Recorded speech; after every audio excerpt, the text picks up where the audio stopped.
ഗുരുവായൂർ കഴുമല്ലൂർ ക്ഷേത്രത്തിൽ കവർച്ച നടത്തിയ കേസിലെ പ്രതിയെ പോലീസ് അറസ്റ്റ് ചെയ്തു. വടനപ്പള്ളി സ്വദേശിയായ രായമരക്കാർ വീട്ടിൽ 48 വയസ്സുള്ള സുഹേൽ എന്ന ഓട്ടോ സുഹേലിനെയാണ് തൃശൂർ സിറ്റി പോലീസ് അറസ്റ്റ് ചെയ്തത്. കഴിഞ്ഞ മാസം 28-ാം തീയതി രാത്രി ക്ഷേത്രത്തിലെ ഓഫീസ് മുറി കുത്തിത്തുറന്ന് അലമാരയിലെ ലോക്കറിൽ സൂക്ഷിച്ചിരുന്ന തിരുവാഭരണവും ദേവിക്ക് വഴിപാടായി ലഭിച്ച 7 പവൻ സ്വർണ്ണാഭരണങ്ങളും 1,20,000 രൂപയും പ്രതി കവർന്നിരുന്നു. സംഭവത്തെ തുടർന്ന് city police commissioner Nakul Rajendra Deshmukh IPSന്റെ നേതൃത്വത്തിലുള്ള പ്രത്യേക സംഘവും ഗുരുവായൂർ പോലീസും അന്വേഷണം ആരംഭിച്ചു. ക്ഷേത്ര പരിസരത്തെ CCTV ദൃശ്യങ്ങൾ പരിശോധിക്കുകയും സമാന കേസുകളിൽ പ്രതികളായ നിരവധി കുറ്റവാളികളെ പരിശോധന നടത്തുകയും സമീപകാലത്ത് ജയിലിൽ നിന്നിറങ്ങിയവരുടെ വിവരങ്ങൾ ശേഖരിക്കുകയും ചെയ്ത അന്വേഷണ സംഘത്തിന് നിർണായക സൂചനകൾ ലഭിച്ചു. തുടർന്ന് നടത്തിയ ശാസ്ത്രീയ അന്വേഷണത്തിനൊടുവിൽ പ്രതിയെ പൊന്നാനിയിലെ വീട്ടിൽ നിന്ന് പിടികൂടുകയായിരുന്നു. തൃശൂർ ജില്ലയിലെ വിവിധ പോലീസ് സ്റ്റേഷൻ പരിധിയിൽ നടന്ന 50ഓളം മോഷണ കേസുകളിൽ സുഹേൽ പ്രതിയാണ്.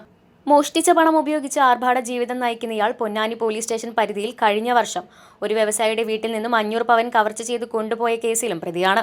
Thrissur city police commissioner Nakul Rajendra Deshmukh IPSന്റെ നേതൃത്വത്തിലുള്ള തൃശൂർ സിറ്റി SC GOC ടീമും ഗുരുവായൂർ പോലീസ് സ്റ്റേഷനിലെ ഉദ്യോഗസ്ഥരുമാണ് അന്വേഷണ സംഘത്തിലുണ്ടായിരുന്നത്.